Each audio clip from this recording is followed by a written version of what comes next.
তোমরা যেটা ক্যালকাটা ইউনিভার্সিটির আন্ডারে সেকেন্ড সেমিস্টার এমডিসি কোর্স অর্থাৎ পাস কোর্সের ছাত্রছাত্রী আছো এবং তোমাদের বাংলা সাবজেক্টই আছে, তোমাদের জন্য আজকে ক্লাস খুবই গুরুত্বপূর্ণ। আজকে ক্লাসে তোমাদের সিসি 2 পেপারে শেষ মুহূর্তের 100% কমনযোগ্য সাজেশন নিয়ে আলোচনা করব। তোমাদের সিসি 2 পেপারের নাম হচ্ছে বর্ণনামূলক ভাষাবিজ্ঞান ও বাংলা ভাষা 1। তোমরা জানো যে 75 মার্কসের পরীক্ষা, 23 নম্বর পেতে হবে মিনিমাম পাস করার জন্য, এবং এই যে 75 মার্কস সেখানে 15 নম্বরের প্রশ্ন 3টে অ্যান্সার করতে হবে, 5 নম্বরের প্রশ্ন 3টে অ্যান্সার করতে হবে এবং বাকি 15টা হচ্ছে 1 নম্বরের প্রশ্ন। এই হচ্ছে তোমাদের কোয়েশ্চেন প্যাটার্ন। এবারে এখানে যে সাজেশান তোমাদের দেওয়া হচ্ছে, এখান থেকে 15 নম্বরের প্রশ্ন 100% তোমরা 3টে কমন পাবে, অর্থাৎ 45 নম্বরের প্রশ্ন কমন পাবে, কারণ 15 নম্বরের 6টা প্রশ্ন পরীক্ষায় থাকে, 3টে অ্যান্সার করতে হয়, এখান থেকে নিশ্চিত কমন। এবং তোমাদের বাকি 5 নম্বরের প্রশ্ন এবং 1 নম্বরের প্রশ্ন থাকে। সেই 5 নম্বরের প্রশ্ন কিন্তু একটা প্রশ্ন হয়তো নতুন আসতে পারে এবং 1 নম্বরের প্রশ্ন তো আমি সাজেশানে দিচ্ছি না, তবে 1 নম্বরের প্রশ্নও কিন্তু সাজেশান ওয়াইজ পড়া যায় না, সেটা সিলেবাস ওয়াইজ পড়তে হয়, অর্থাৎ একটু বেশি প্রশ্ন পড়তে হয়। 10-20টা প্রশ্ন করলে ছোট প্রশ্ন কমন পাওয়া যায় না। যাই হোক, আজকে তোমরা সাজেশানটা দেখো, 15 নম্বরের মোস্ট ইম্পর্টেন্ট প্রশ্ন দেখে নাও যেখান থেকে 100% কমন পাবে, এবং 5 নম্বরের গুরুত্বপূর্ণ প্রশ্ন যেগুলো প্রিভিয়াস ইয়ার্সে এসেছে বা তোমাদের সিলেবাসের সবথেকে গুরুত্বপূর্ণ যেগুলো পরীক্ষায় আসতে পারে সেই প্রশ্নগুলো তোমরা দেখো। আমি স্ক্রিন রেকর্ডের মাধ্যমে সম্পূর্ণ সাজেশানটা আলোচনা করছি, এবং পরীক্ষা কিন্তু খুব বেশি বাকি নেই, তোমাদের রুটিন তোমরা পেয়ে গিয়েছো, তাই তোমরা খুব তাড়াতাড়ি তোমাদের সিলেবাস কমপ্লিট করো এবং এই সাজেশান থেকে যেগুলো স্টার্ট দেওয়া আছে সেগুলোকে আগে কমপ্লিট করো। এবারে তোমরা সম্পূর্ণ সাজেশানটা দেখে নাও। দেখো, তোমাদের 15 নম্বর প্রশ্ন প্রথমেই, আর পেপারের নাম কি? পেপারের নাম হচ্ছে বর্ণনামূলক ভাষাবিজ্ঞান ও বাংলা ভাষা 1। এখানে দেখো মডিউল 1, মডিউল 1 থেকে প্রথমে দেখো, মডিউল 1 থেকে 15 নম্বরের প্রশ্ন, উচ্চারণ স্থান অনুযায়ী ব্যঞ্জন ধ্বনির শ্রেণীবিভাগ করো। দ্বিতীয় প্রশ্ন হচ্ছে ধ্বনি বর্ণ অক্ষরের সংজ্ঞা ও উদাহরণ সহ পরিচয় দাও। তারপরের প্রশ্ন উচ্চারণ স্থান এবং উচ্চারণ প্রকৃতি অনুযায়ী বাংলার মৌলিক স্বরধ্বনিগুলির পরিচয় দাও। পরের প্রশ্ন হচ্ছে একটি রেখাচিত্রের সাহায্যে বাংলা শব্দভাণ্ডারের একটি সামগ্রিক পরিচয় দাও। বাংলা শব্দভাণ্ডারের দেশি বিদেশি তৎসম শব্দের আগমন এবং প্রভাব সম্পর্কে আলোচনা করো। প্রথম 4টে প্রশ্ন গুরুত্বপূর্ণ বেশি, প্রথম 4টে ভালো করে দেখবে, তার থেকেও দেখো প্রথম 3টে সবথেকে বেশি গুরুত্বপূর্ণ। এইভাবে অর্থাৎ সাজেশানের প্রথমের দিকে যে প্রশ্নগুলো থাকবে, আমার যখন সাজেশান আমি পোস্ট করব তখন প্রথমের দিকে যে প্রশ্ন থাকবে তার গুরুত্ব বেশি বলেই সে প্রথমে আছে, এটা সবসময় তোমরা মাথায় রাখবে, ঠিক আছে? এবার মডিউল 2 থেকে বড় প্রশ্ন কি করবে সেটা দেখো। এখানে প্রথম প্রশ্ন কি আছে দেখো, প্রথম প্রশ্ন আছে যে নিচের যে কোনো 3টি বিষয় সম্পর্কে উদাহরণসহ আলোচনা করো। সেখানে স্বরসঙ্গতি, অভিশ্রুতি, তারপরে অল্প প্রাণীভবন, বিষমীভবন এবং ব্যঞ্জনাগম। এখানে অবশ্যই এই প্রশ্নটা যদি তোমরা করে নাও, এখান থেকে যে কোনো 3টে তো তোমাদের পরীক্ষায় লিখতে দেয়, ঠিক আছে? অবশ্যই তোমরা এইটা কমন পেতে পারো, ঠিক আছে? খুব ভালো প্রশ্ন।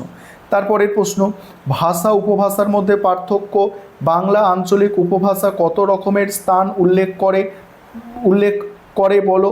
যে কোনো একটি উপভাষার ধ্বনিতাত্ত্বিক ও রূপতাত্ত্বিক বৈশিষ্ট্য আলোচনা করো।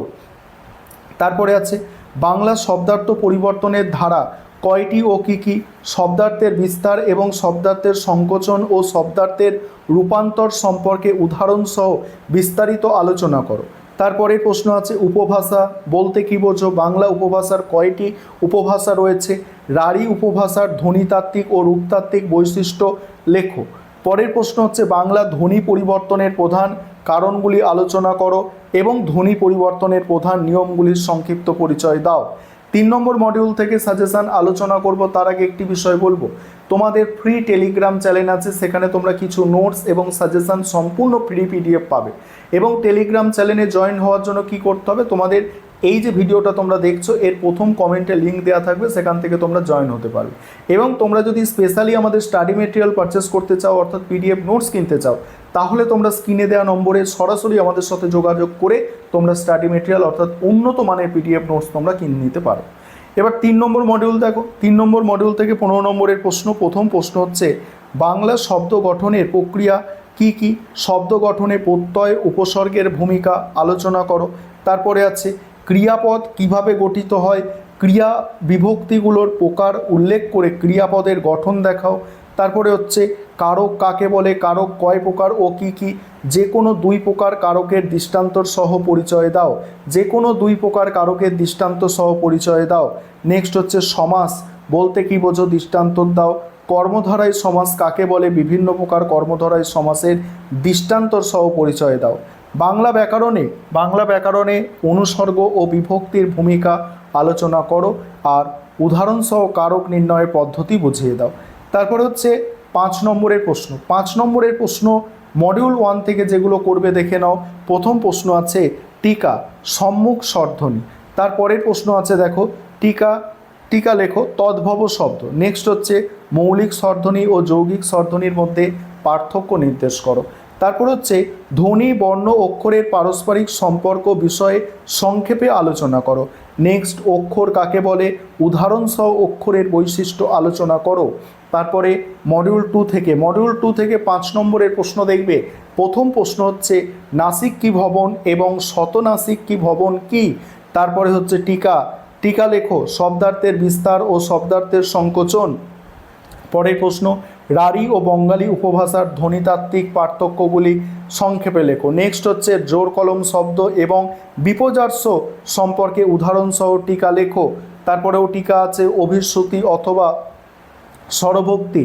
এবার 3 নম্বর মডিউল থেকে দেখো প্রথম প্রশ্ন এখানে বাংলায় লিঙ্গান্তর কিভাবে হতে পারে, দৃষ্টান্তর দিয়ে লেখো। পরের প্রশ্ন আছে দেখো করণ এবং অপাদান কারকের কোন বিভক্তি ও অনুসর্গ যোগ হয় উল্লেখ করো। নেক্সট হচ্ছে কর্মধারয় ও তৎপুরুষ সমাসের পার্থক্য উদাহরণসহ পুরাঘটিত অতীতকাল এবং ঘটমান ভবিষ্যৎকালের পরিচয় দাও। তারপর হচ্ছে অব্যয় কি, বাক্যে সংযোজক অব্যয়ের প্রয়োগ সংক্ষেপে প্রয়োগ দেখাও বা প্রয়োগ লেখো। এই হচ্ছে তোমাদের কমপ্লিট সাজেশান। ভালো করে তোমরা পড়ো এবং 15 নম্বরের প্রশ্ন সাজেশান থেকে সব কমন পাবে এটুকু কিন্তু নিশ্চিত। তবে 5 নম্বর এবং 1 নম্বরের প্রশ্ন অবশ্যই পরীক্ষায় 2-1টা নতুন প্রশ্ন পাবে।